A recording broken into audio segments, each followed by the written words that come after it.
चलिए, तो आज क्लास में हम रेडॉक्स रिएक्शन को आगे बढ़ाते हुए आज हम सेकेंड लेक्चर की बातें करेंगे और रेडॉक्स रिएक्शन का एक विधिवत लेक्चर हो चुका है। अगर आप इस वीडियो को पहली बार देख रहे हैं तो आप जरूर पहला लेक्चर कवर करें ताकि आपको रेडॉक्स का मतलब क्लियर हो जाए और यहाँ से वीडियो लेक्चर आपको और ज़्यादा क्लियर हो। तो आप अभी तक पहला लेक्चर नहीं देखे हैं तो आप जरूर कवर करें। डिस्क्रिप्शन लिंक मैंने डाल दिया है, जहाँ से आप चेक कर सकते हैं। चलिए फटाफट हम सेकंड लेक्चर की तैयारी करते हैं। कॉपी कलम उठा लें, तैयारी बना लें। क्या होता है तो टाइप्स ऑफ रेडॉक्स रिएक्शन, आप लोगों ने इसके पहले रेडॉक्स रिएक्शन की बातें कर रखा है कि रेडॉक्स रिएक्शन होता क्या है। अब हम जानेंगे कि वास्तव में रेडॉक्स रिएक्शन के भी कुछ प्रकार होते हैं, यानी टाइप्स होते हैं। तो कौन कौन टाइप हो सकते हैं, और एक रिएक्शन में तमाम प्रकार के रिएक्शन तो पहले हम जान चुके हैं, बट रेडॉक्स में अभिक्रियाओं का प्रकार का मतलब क्या होता है, यानी कि रेडॉक्स अगर अभिक्रिया है तो कैसे हैं। तो सबसे पहले हम देखेंगे व्हाट इसमें होगा। सबसे पहले योग अभिक्रियाएं, योग अभिक्रियाएं,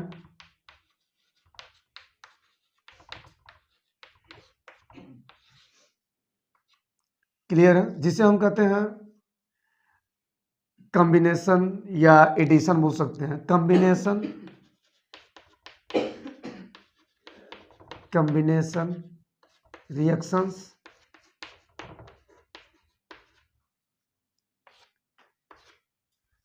इसके बाद हम देखेंगे अपघटन, अपघटन अभिक्रिया है,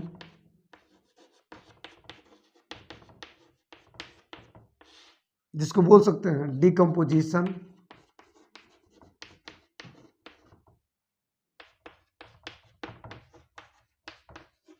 रिएक्शन। क्लियर है। तीसरा हम देखेंगे विस्थापन, विस्थापन अभिक्रिया है, जिसे हम कहते हैं डिस्प्लेसमेंट रिएक्शन। इसमें कुछ आपको खास देखने को मिलेगा, डिस्प्लेसमेंट रिएक्शंस। और इसके जस्ट बाद हम देखेंगे एक और, इस पूरे रेडॉक्स में एक और क्या होगा, एक और होगा असमानुपातन, असमानुपातन अभिक्रियाएं, जिसे हम कहते हैं डिस्प्रोपोर्शनेशन,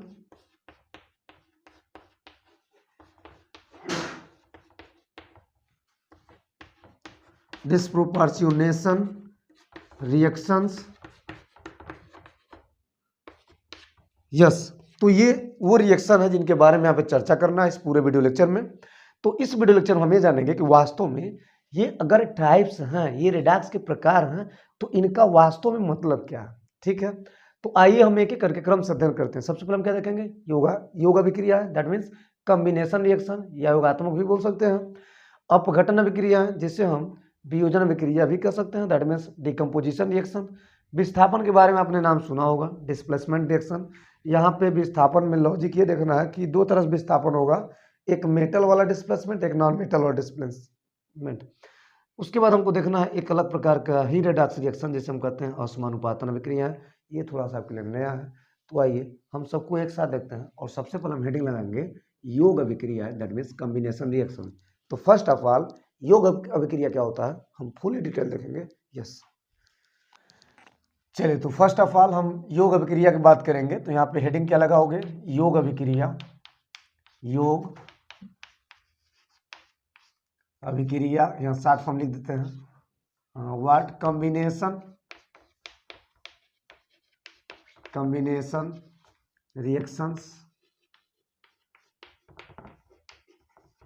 कॉम्बिनेशन रिएक्शन। इसका मतलब क्या, जरा विचार करें। चलिए, योग अभिक्रिया का मतलब क्या होता है। योग अभिक्रिया का मतलब होता है कि जब दो या दो से अधिक परमाणु अणु आपस में क्रिया करके कंबाइन होकर के केवल और केवल एक ही प्रकार के यौगिक देते हैं, एक ही प्रकार के कंपाउंड देते हैं, तो वहां पर होता है कॉम्बिनेशन रिएक्शन, दैट मीन्स योग अभिक्रिया। क्लियर है, समझिए। मैंने मान लिया एक ए है और एक क्या बी है, और ये मिलकर क्या बना है सी। तो ये सी क्या अकेला है, तो इसको क्या बोलेंगे? एकल। क्या बोलेंगे? एकल यौगिक, एकल उत्पाद बोल सकते हो। क्लियर है बात है? ओके। और यहाँ पे क्या है? ये है दो या दो से अधिक पदार्थ, ये अभिकारक होता है। क्या होता है? अभिकारक होता है। तो जब दो या दो से अधिक अभिकारक मिलकर क्या बनाए? इकट्ठ उत्पाद बनाए, तो वहां पर कौन सा रिएक्शन होता है? Combination reaction. क्लियर है? एग्जाम्पल की बात करते हैं। जैसे मान लीजिए यहाँ पे दिया हो, क्या दिया हो? H2 प्लस F2 दिया हो, तो क्या बनेगा सर? HF बनेगा, 2HF बनेगा। इसके अलावा कार्बन प्लस O2 क्या बनेगा? CO2। क्लियर है? सल्फर प्लस O2 क्या बनेगा? Sulphur dioxide. इसके अलावा अमोनिया N2 प्लस H2 क्या बनेगा? NH3 बन जाएगा। 3 2, यहाँ पे 2 3 दूना 6, यहाँ पे 3 दूना 6। क्लियर हुआ? इसके अलावा और क्या हो सकता है? बहुत सारे रिएक्शन है। H2 plus I2 that means HI हो सकता है, 2HI। H2 प्लस O2 आप जानते हैं क्या बनता है? H2O बनता है। ठीक है? हाइड्रोजन कितना है? 2। यहाँ पे कितना? 2। ऑक्सीजन कितना है? 1। कितना है? 2। यहाँ क्या करेंगे? 2। अब 2 दूना 4 हो गया, यहाँ बस 2 लगा, 2 दूना 4, काम खत्म हुआ। तो ऐसे आप कर सकते हैं। तो ऐसे तमाम प्रकार के रिएक्शन होता है, जिसे हम क्या बोलेंगे? एडिशन रिएक्शन बोलते हैं, जिसे हम कॉम्बिनेशन रिएक्शन का नाम देते हैं। क्लियर है? ये क्या बताते हैं? ये कॉम्बिनेशन रिएक्शन को बताते हैं, दैट मीन्स योग अभिक्रिया को बताते हैं। तो मैंने क्या बोला? बहुत सिंपल आपको समझना है। तो पहला एकदम इजी है, क्योंकि इसके बारे में आपने कक्षा 10 में पहला हेडिंग पढ़ा है। योग अभिक्रिया कॉम्बिनेशन रिएक्शन संयोजन नाम से होता था, संयोजन अभिक्रिया के नाम से होता था, जहाँ पे आपने पूरी विधिवत पढ़ाई की है कि जब दो या दो से अधिक पदार्थ क्या होते हैं? आपस में मिलकर के एकल उत्पाद बनाते हैं, तो वहाँ क्या होता है? वहाँ पर होता है कॉम्बिनेशन रिएक्शन, दैट मीन संयोजन अभिक्रिया या योग अभिक्रिया। क्लियर है? तो इस प्रकार से आप नोट करें, स्क्रीनशॉट लें, आगे बढ़ते हैं। अब हम बात करते हैं सेकंड को लेकर, दैट मीन्स अपघटन अभिक्रियाएं क्या होती है। यस, चलिए, तो यहाँ पे अगर हम अगले रिएक्शन की बात करते हैं तो बड़ा सिंपल ये भी होगा, जिससे हम बोलेंगे क्या? अपघटन। क्या बोलेंगे? सिंपल बोलेंगे अपघटन अभिक्रिया। अपघटन अभिक्रिया दैट मीन्स इसको हम एक और नाम देते हैं वियोजन। क्या देते हैं? वियोजन बोल सकते हैं। क्या बोल सकते हैं? वियोजन बोल सकते हैं। क्लियर है? अब ये क्या होता है? ये होता है डीकम्पोजिशन। क्या होता है? Decomposition reaction. ध्यान देंगे ये क्या होता है। तो अपघटन का मतलब होता है, वियोजन का मतलब होता है टूटना, अर्थात वहां पर ए और बी जुड़ करके सी बना था, तो यहाँ पर ए टूटेगा बी और सी में। अर्थात संयोजन में आपने देखा, योग में आपने देखा कि दो या दो से अधिक पदार्थ मिल करके एकल उत्पाद बनाते हैं। उसी प्रकार इसमें क्या होगा? ठीक उल्टा होगा। ये ठीक योग का उल्टा होता है। इसमें क्या होता है कि एकल या एक से अधिक पदार्थ टूट करके दो या दो से अधिक पदार्थों में विभक्त हो जाते हैं, तो वहां बनता है वियोजन अभिक्रिया, दैट मीन्स अपघटन अभिक्रिया, दैट मीन्स डीकम्पोजिशन रिएक्शंस। मैंने क्या बोला कि जब एक या अधिक पदार्थ टूट करके दो या दो से अधिक उत्पाद में बदल जाए, तो वहां पर होता है वियोजन अभिक्रिया। सिंपल, जैसा कि आपके स्क्रीन पे दिख रहा होगा। मैंने क्या बोला? जब एक या अधिक पदार्थ अभिकारक टूट करके किसी कारणवश फैक्टर इफेक्टिंग के द्वारा दो या दो से अधिक उत्पाद में बदल जाए, तो वहां पर होता है डीकम्पोजिशन रिएक्शन। मैंने क्या बोला कि यहां पर कोई ए है और यह टूटा, बी में टूटा, सी में टूटा, डी में टूटा, ई में टूटा, पता नहीं किस में टूटा, तो ये क्या होगा? ये अभिकारक है, ये क्या है? उत्पाद है। तो यहाँ पर कौन सा रिएक्शन हो रहा है? डीकम्पोजिशन हो रहा है। कैसे? समझिए, मैंने बोला आपसे बड़ा फेमस होता है कैल्शियम कार्बोनेट। क्या लिया? कैल्शियम कार्बोनेट, और इसको हीट किया, CaO प्लस CO2 में टूटा। समझ रहे हो? अकेला है, 2 में टूटा। इसी प्रकार से मैंने बोला KCl ले लो। क्लियर है? K और Cl 2 में टूट गया। बातें समझ में आ रहा है? यहाँ पे 2, यहाँ पे 2 लगा दिया। बोलो क्लियर? इसी प्रकार पोटेशियम क्लोरेट ले लो, KClO3 किस में टूटेगा? KCl प्लस O2 में टूट जाएगा। देख लेना, बैलेंस कर लेना। यहाँ पे अगर यहाँ पे ये 3 दूना 2 है, 2 3 6, तो यहाँ पे 3 लगा दिए, क्लियर हुआ। 3 KCl, तो यहाँ पे क्या लगा दिए 3। सब क्लियर है? ओके। तो मैंने क्या बोला, जैसे इसके अलावा, चलिए इसके अलावा अगर हम बात करते हैं फेरस सल्फेट को लेकर के, क्लियर है? तो ये किस में टूटेगा, ध्यान दो, Fe2O3 में टूटेगा, प्लस इसके साथ क्या निकलेगा, हेलो ध्यान दो, सल्फर डाइऑक्साइड, यहाँ पे 3 बार, कुछ ऐसा। तो ये ऐसा कब होता है, हिट करने पे। ऐसे इसके अलावा AgBr की बात करते हैं तो किस में टूटेगा, Ag प्लस, यानी Ag और किस में, Br में। तो ये Br किस में होता है, Br2 होता है, तो यहाँ Br2, यहाँ क्या हो जाएगा 2, यहाँ पर 2 हो जाएगा, क्लियर है? इसी प्रकार H2O की बात करते हैं तो किस में टूटता है, H2 प्लस O2 में, क्लियर है बात है? ओके। तो मैंने क्या बोला आपसे, मैंने ये बोला कि यहाँ पर हर जगह क्या हो रहा है, यहाँ पर हर जगह एक अकेला 2 या 2 से अधिक में क्या हो रहा है, टूट रहा है, बिखर रहा है, यानी बन रहा है। तो इस हिसाब से इस रिएक्शन को बोलते हैं कौन सा, डीकम्पोजिशन रिएक्शन। बड़ा सिंपल है। चलिए अब हम बात करते हैं इसके बाद जो तीसरा है, यानी तीसरा रेडॉक्स रिएक्शन में जबरदस्त रिएक्शन है जिसका नाम होगा धातु यानी कि विस्थापन अभिक्रिया, जिसमें 2 अभिक्रिया देखना है, एक धातु एक अधातु।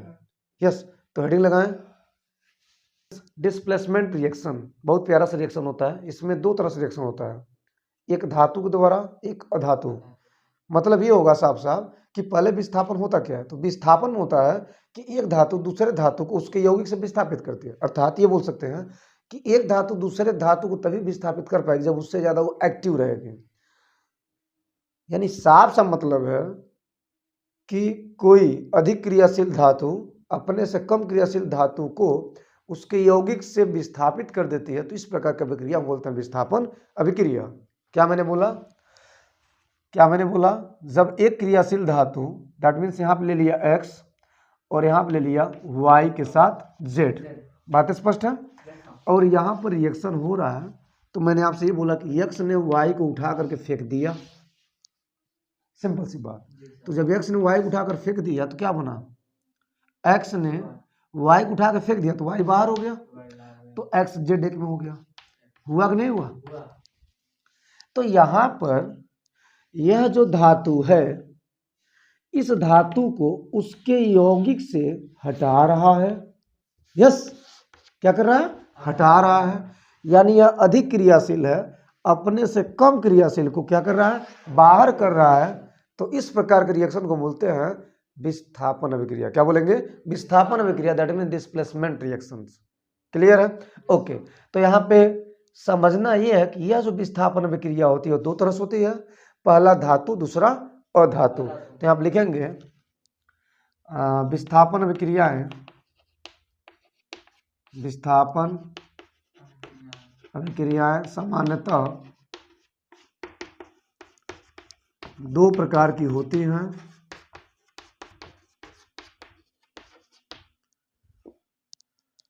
पहला हेडिंग लगाएंगे धातु विस्थापन,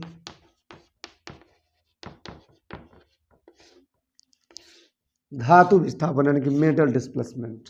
मेटल डिस्प्लेसमेंट मतलब क्या होगा, मेटल डिस्प्लेसमेंट मतलब होगा कि एक धातु दूसरे धातु क्या करती है, विस्थापित करते हैं, तो उस अभिक्रिया को बोलते हैं मेटल डिस्प्लेसमेंट। जैसे कि आपके सामने सिंपल से एग्जांपल लेंगे, हमने ले लिया फेरस, क्या ले लिया, फेरस ले लिया, और यहाँ पर ले लिया कॉपर सल्फेट, क्या ले लिया, कॉपर सल्फेट। तो एक फेरस हमेशा कॉपर से क्या होता है, ज्यादा एक्टिव होता है, यानी यह क्या है, अधिक क्रियाशील। क्या बोलेंगे, अधिक क्रियाशील। और यह क्या है, कम क्रियाशील। क्लियर है? इस हिसाब से क्या करेगा, अधिक क्रियाशील कम क्रियाशील उठा क्या करेगा, बाहर कर देगा। तो यहाँ पर जो स्थान खाली होगा यहाँ पर खुद आ जाएगा राज करने अधिक क्रियाशील, तो यहाँ पर क्या बन जाएगा, फेरस सल्फेट, और ये बाहर जाएगा कॉपर। तो कॉपर सल्फेट से अलग हुआ, इसका मतलब उसको अलग किसने किया, फेरस ने। फेरस ने यहाँ पर जगह लिया इसको अलग करके। सो यहाँ पे बोलेंगे फेरस के द्वारा कॉपर का हुआ है विस्थापन। सो इसको बोलते हैं धातु विस्थापन। एक धातु दूसरे धातु को उसके यौगिक से विस्थापित करती है, तो इस अभिक्रिया को बोलते हैं धातु विस्थापन अभिक्रिया। सिंपल सी बात। एक और एग्जांपल लेते हैं, जैसे मैंने ले लिया vanadium di pentoxide, vanadium di pentoxide V2O5 में मैंने डाल दिया कैल्शियम, और इसके वजह से क्या बना, जब आप इसको हीट कराते हो तो ये बन जाएगा calcium oxide plus vanadium, vanadium plus बन जाएगा कैल्शियम ऑक्साइड। क्लियर है? बैलेंस करें, बैलेंस करेंगे तो V2 यहाँ पे 2 है, यहाँ पे 2 कर देना, और कैल्शियम ऑक्साइड 5 है, तो यहाँ पे क्या कर देंगे 5, सो यहाँ पर भी क्या कर देंगे 5। बात स्पष्ट है? तो इस हिसाब से क्या देख रहे हो कि यहाँ पर इस वेनेडियम का क्या हुआ है, विस्थापन हुआ है, किसके द्वारा, कैल्शियम के द्वारा। तो यहाँ पर क्या बोलेंगे, यहाँ पर भी धातु विस्थापन हो रहा है।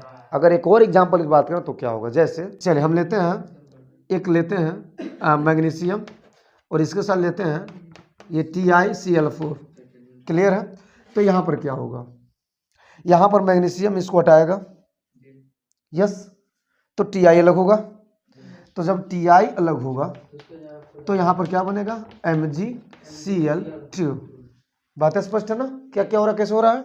मैंने क्या बोला कि एक धातु दूसरे धातु क्या कर रहा है, ढकेल रहा है, विस्थापित कर रहा है। यहाँ पर फेरस ने कापर को ढकेला और खुद उसका स्थान ले लिया। इसी प्रकार यहाँ पर कैल्शियम ने V को ढकेला और खुद उसका स्थान ले लिया। इसी प्रकार यहाँ पर देखो, ये मैग्नीशियम टाइटेनियम को ढकेल रहा है और खुद यहाँ पर स्थान ले रहा है। कितना सुंदर बात। बैलेंस कर लें, लास्ट वाला इक्वेशन, Mg1 क्लियर है, टाइटेनियम क्लोरीन यहाँ पे 2 है, यहाँ पे 4 है, तो यहाँ पर 2 कर लेना, 2 दूना 4, मैग्नीशियम 2, यहाँ पे 2 कर लेना, बाकी सब मुझे लगा ठीक ठाक है। ओके, तो ये रहा एक धातु विस्थापन का मतलब। अगर यही हम बात करते हैं और धातु विस्थापन क्या होगा, तो जरा उसको विचार करेंगे। और धातु विस्थापन क्या होता है, इधर मुझे इरेज करना पड़ेगा, तो थोड़ा सा मैं ऊपर इरेज कर दूं। अधातु विस्थापन, यहाँ तक नोट करें, अधातु विस्थापन। चलिए अब हम बात करेंगे कि अगर हम अधातु विस्थापन की बात करते हैं, ध्यान देना ये दूसरा है ना, यस, अधातु विस्थापन, अधातु विस्थापन। अधातु विस्थापन अब साफ साफ अधातु की बात कर रहा है, मतलब एक अधातु का विस्थापन अधातु या धातु आयन के द्वारा होता है। कैसे? मैंने ये कहा कि जब सिंपल वे में धातु धातु को ढकेल रहा है तो धातु विस्थापन हो रहा है, लेकिन अधातु में क्या होगा, एक अधातु का विस्थापन होगा, वो अधातु से भी हो सकता है और धातु से भी हो सकता है। बस ये लॉजिक समझना है।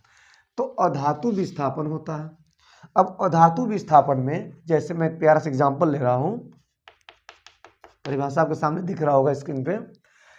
अधातु विस्थापन में जैसे मैंने क्या लिया, सोडियम लिया और इसको किस में डाला, H2O में। क्या डाला, H2O में। पॉइंट वाली बात है कि H2O में डालते ही यहां से क्या होगा, HOH की बॉन्डिंग NaOH को पकड़ेगा, यस या नो, यस। तो क्या बनेगा, NaOH बनेगा, और यहां से एक H बच रहा है, सो यहां पे एक H नहीं बल्कि H2 होता है। बात स्पष्ट है, H2 गैस। इसके अलावा अगर हम बात करते हैं, कैल्शियम को डाला H2O में, यस, इसी प्रकार बन जाएगा कैल्शियम हाइड्रा ऑक्साइड प्लस क्या निकलेगा, H2 गैस। क्लियर है? इसके अलावा अगर हम बात करते हैं, जैसे कि मान लीजिए मैंने ले लिया Mg को डाला H2O में, तो क्या बन जाएगा, सिंपल वे में MgOH का होल ट्वाइस, क्या निकलेगा, H2 गैस। यहां लॉजिक वाली बात यह है कि हर जगह आपको दिख रहा है कि H2 गैस बाहर निकल रहा है। तो एक बात याद रखिएगा, अधातु विस्थापन में सबसे अधिक H2 का ही विस्थापन होता है, लेकिन कभी कभी ऐसा पोजीशन आता है कि O2 भी विस्थापित होता है और कुछ मात्रा में हाइड्रोजन भी विस्थापन होता है। कैसे? विचार करें, मैंने क्या बोला, पॉइंट वाली बात यहां नोट करेंगे, पॉइंट वाली बात यहां नोट करेंगे। अधातु विस्थापन में सामान्यतः H2 का विस्थापन होता है H2 का विस्थापन होता है, परंतु कभी कभी O2 एंड हैलोजन का भी विस्थापन होता है, विस्थापन होता। बात स्पष्ट है? तो बहुत इंपॉर्टेंट पॉइंट है नोटेशन की बात। अब अगर हम बात करते हैं कि कैसे O2 का विस्थापन होता है, जरा उसको विचार करेंगे। जैसे मैंने एक एग्जांपल ले लिया, सिंपल सा एग्जांपल मैंने ले लिया H2O के साथ फ्लोराइड, H2O के साथ F2, तो सबसे पहले क्या बनेगा? HF बनेगा और यहाँ पे क्या निकल जाएगा? O2, कुछ ऐसा। बैलेंस करेंगे तो F2 है, यहाँ पे 2 कर सकते हो, H2 है, बाकी क्लियर है। यहाँ पे ऑक्सीजन 2 है, तो यहाँ पे आप ये 2 यहाँ पे 2 कर सकते हो, 2 दूना 4, हाइड्रोजन 4 चाहिए, सो यहाँ पे आप चाहो तो यहाँ डायरेक्ट क्या कर सकते हो? 4 कर सकते हो, और यहाँ पे 4 फ्लोरीन होगा तो यहाँ पे 2 कर सकते हो। क्लियर है? इस हिसाब से जैसे कि KBr में Cl2 डाला, Ki में Cl2 डाला तो क्या होगा? यहाँ पर बन जाएगा Br अलग हो जाएगा और यहाँ से I भी अलग हो जाएगा, अर्थात बन जाएगा KCl प्लस क्या बन जाएगा? Br2। यहाँ पर क्या बनेगा? KCl plus I2। अब शायद आपको बातें क्लियर होंगी कि मैं आपसे क्या बातें करना चाहता हूँ। तो यहाँ पर आपको साफ साफ दिख रहा होगा कि यहाँ पर मैंने जो लिखा है, यहाँ पर O2 ऑक्सीजन का हुआ है विस्थापन, यहाँ पर हर जगह H2 का हुआ है और यहाँ पर हाइड्रोजन का हुआ है, दैट मीन्स हैलाइड का हुआ है। तो मेरा मतलब ये है कि आप ये समानता जरूर देखना। ये आपके ज़्यादा रिएक्शन में ये होता है कि लगभग H2 बाहर निकलता है जब आप एक अधातु विस्थापन समझते हो, लेकिन कभी कभी O2 भी का भी विस्थापन हो सकता है, तो भी अधातु विस्थापन ही होगा और हाइड्रोजन का भी विस्थापन संभव। क्लियर है? यस। तो ये रहा सिंपल वे में डिस्प्लेसमेंट रिएक्शन, विस्थापन अभिक्रिया, धातु विस्थापन और अधातु विस्थापन। अब हम देखेंगे एक और इसमें रेडॉक्स में एक और रिएक्शन जिसका नाम होगा असमानुपातन रिएक्शन, असमानुपातन अभिक्रिया। चलिए देखते क्या होता है। चलिए हम देखेंगे लास्ट रेडॉक्स रिएक्शन में, जिसे हम कहेंगे असमानुपातन अभिक्रिया। बड़ा विचित्र नाम है, डिस्प्रोपोर्शनेशन रिएक्शन करके बोल सकते हैं। तो ये क्या होता है? यह एक प्रकार का सिंपली वे में एक प्रकार का रेडॉक्स रिएक्शन ही होता है, एक ऐसा एक स्पेशल रेडॉक्स रिएक्शन जिसमें अगर रेडॉक्स है तो ऑक्सीकरण भी होगा, अपचयन भी होगा।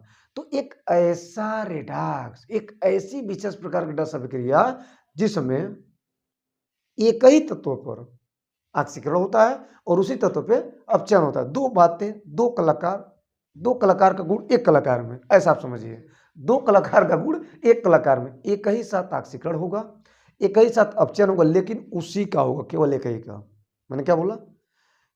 जिस अभिक्रिया में या वह विशेष प्रकार की रेडॉक्स अभिक्रिया जिसके अंतर्गत किसी एक ही तत्व का ऑक्सीकरण भी होता है और उसी तत्व का अपचयन भी होता है, तो वहां पर बोलते हैं असमानुपातन अभिक्रिया है। जैसे मैं आपको एक सिंपल सा एग्जांपल लेता हूँ, बहुत सुपर एग्जांपल। जैसे कि मैंने आप ले लिया, क्या ले लिया? H2O2, that means hydrogen peroxide होता है, और इसको मैंने रिएक्शन कराया। मैंने इसको तोड़ा अलग अलग मार के, उसमें तो बन गया H2O प्लस यहाँ पर O2। अब आप कंपेरिजन कराएं, किस में आपको क्या अलग दिख रहा है या किस पे रिएक्शन चेक कर सकते हैं। तो यहाँ पर बड़े सिंपली भी हम बोल सकते हो कि यहाँ पर जो O2 है, यहाँ पर भी O है, यहाँ पर भी O2 है, तो इसके हिसाब से आप एक बार यहाँ पर भी जा सकते हो। क्लियर है? और इसके हिसाब से आप एक बार यहाँ पर भी जा सकते हो। तो मुक्त अवस्था में इसका क्या हो जाएगा? 0। यस। यहाँ पर अगर ध्यान से देखा जाए तो ये 2 है, प्लस 2 है, तो यहाँ क्या हो जाएगा? -2 हो जाएगा। लेकिन इसमें होता है -1। ये बात आप याद रखिएगा, गांठ बांध लीजिएगा। मैंने क्या बोला? यहाँ पर -1 होगा हाइड्रोजन पेरोक्साइड में, यहाँ पर क्या होगा? -2 होगा। तो -1 से कहाँ पे जा रहा है? 2 पे जा रहा है। तो जब -1 से 2 पे जा रहा है, तो आप खुद बताओ कि बढ़ रहा घट रहा? ऑक्सीडेशन नंबर घट रहा। तो जब ऑक्सीडेशन नंबर घटेगा तो क्या होगा, रिडक्शन क्या ऑक्सीडेशन, वेरी गुड, रिडक्शन होगा, सिंपल सी बात। तो अब तो पकड़ा गया ना कि इस पे ऑक्सीडेशन हो रहा है, क्योंकि -1 से क्या हो रहा है 0, तो ये क्या हो रहा है ऑक्सीडेशन नंबर इंक्रीज हो रहा है। सो यहाँ पे क्या हो रहा है ऑक्सीडेशन, क्या हो रहा है ऑक्सीडेशन, क्लियर है, यस। तो ये रहा एक विशेष प्रकार के रिएक्शन, एक विशेष प्रकार का रेडॉक्स रिएक्शन, जिसमें हम समझेंगे इसको हम दूसरा नाम देते हैं डिसप्रोपोर्शनेशन रिएक्शन, दैट मीन्स असमानुपातन अभिक्रिया। इसी के साथ साथ हम आपको आइए एक 2-3 एग्जाम्पल और देते हैं, जिससे आप पूरा 100% क्लियर कर लोगे। जैसे यहाँ पर लिखते हैं, चलिए तो यहाँ पे मैंने 3 और एग्जाम्पल लिख दिया जैसा कि आप देख रहे हैं। तो अगर हम इसकी बात करते हैं, इसमें कैसे हम असमानुपातन देखेंगे, दैट मीन्स अगर हम यहाँ पे सल्फर को देखें तो यहाँ पे मुक्त अवस्था में है तो क्या होगा ऑक्सीडेशन नंबर 0 होगा। और इस सल्फर का यहाँ पर देख लो जरा, तो इस सल्फर का 0 से क्या हो रहा है, एक बार यहाँ से देखो, तो यहाँ से 0 से क्या हो रहा है, 0 से -2 हो रहा है। तो यहाँ पर ऑक्सीडेशन नंबर क्या हो रहा है, घट रहा है, क्या हो रहा है, तो यहाँ पर ON डिक्रीज हो रहा है। सो यहाँ पे क्या बोलोगे, रिडक्शन हो रहा है, सिंपल सी बात, क्लियर हुआ। और इसको अगर हम यहाँ पे देखें तो +2 0 से हो गया, तो ऑक्सीडेशन नंबर क्या हो रहा है, बढ़ रहा है। तो यहाँ पर क्या हो रहा है, ऑक्सीडेशन हो रहा है। बात स्पष्ट है, ओके। अब इसी प्रकार इसमें जरा देखिए, तो ये फास्फोरस है, 4 अणु है, यहाँ पे क्या मुक्त अवस्था में 0, और इस फास्फोरस से कहाँ गया, इस फास्फोरस पर, क्लियर बात है। और इस फास्फोरस कहाँ गया, इस फास्फोरस पर, क्लियर बात है। नोट करेंगे ये 0 है और हाइड्रोजन 3 है, तो इसकी वजह से क्या हो जाएगा -3, ये -3। तो 0 से -3 हो रहा है। अगर आप एक पकड़ लेते हो, एक रिडक्शन जान गए, दूसरा ऑक्सीडेशन होगा, सिंपल सी बात। तो 0 से -3 हो रहा है, मतलब घट रहा है। तो क्या लिखोगे, ऑक्सीडेशन नंबर डिक्रीज, यानी क्या हो रहा है, रिडक्शन, क्या हो रहा है, रिडक्शन। बात स्पष्ट है। इसमें ऑक्सीडेशन हो रहा है, तो कैसे हो रहा है, ये देख लो, -2, ये 3 दूना 6, ये ऐसे करोगे यहाँ पे लगभग +1 आएगा। तो ये 0 से क्या हो रहा है, +1। सो यहाँ पे ऑक्सीडेशन नंबर क्या हो रहा है, बढ़ रहा है, क्या हो जाएगा, ऑक्सीडेशन होगा। बात स्पष्ट है। इसी प्रकार इसको देख लो, ये क्लोरीन का अणु है, Cl 0 होगा, इस पर भी और इस पर भी, 2 जगह। तो एक बार यहाँ कर ला और एक बार इसका यहाँ कर ला, विचार करा तो ये 0 है, और यहाँ पर क्लोरीन पे कितना है, ये -1 दिया है ना, -1 दिया है, तो यहाँ पर क्या हो जाएगा +1। सो यहाँ पे प्लस होगा, जो भी होगा, अगर -2 है तो +2 होगा। तो यहाँ पर क्या हो रहा है, ऑक्सीडेशन नंबर 0 से प्लस हो रहा है, मतलब बढ़ रहा है, क्या होगा, ऑक्सीडेशन। और इसको देखो तो 0 से माइनस हो रहा है, तो ऑक्सीडेशन नंबर क्या हो रहा है, डिक्रीज हो रहा है, यानी क्या होगा, रिडक्शन, यस। तो आज के सुपर क्लास में types of the Redux reaction आज का इतना ही काफ़ी है। आने लेक्चर का इंतजार करें, हम आने लेक्चर में बताएंगे आपको कि how to find redox reaction को बैलेंस करने के लिए हम कैसे ऑक्सीडेशन नंबर ज्ञात करेंगे, यानी how to find oxidation number किसी रिडक्स रिएक्शन में या किसी अणु में ऑक्सीडेशन नंबर कैसे पता करते हैं, उसकी हम पहचान करना सिखाएंगे आपको आने वाले क्लास में। तब तक लेता आपसे ब्रेक, यस। बने रेडी के स्टडी चैनल के साथ आते रहेंगे, कुछ ना कुछ लाते रहेंगे, यस।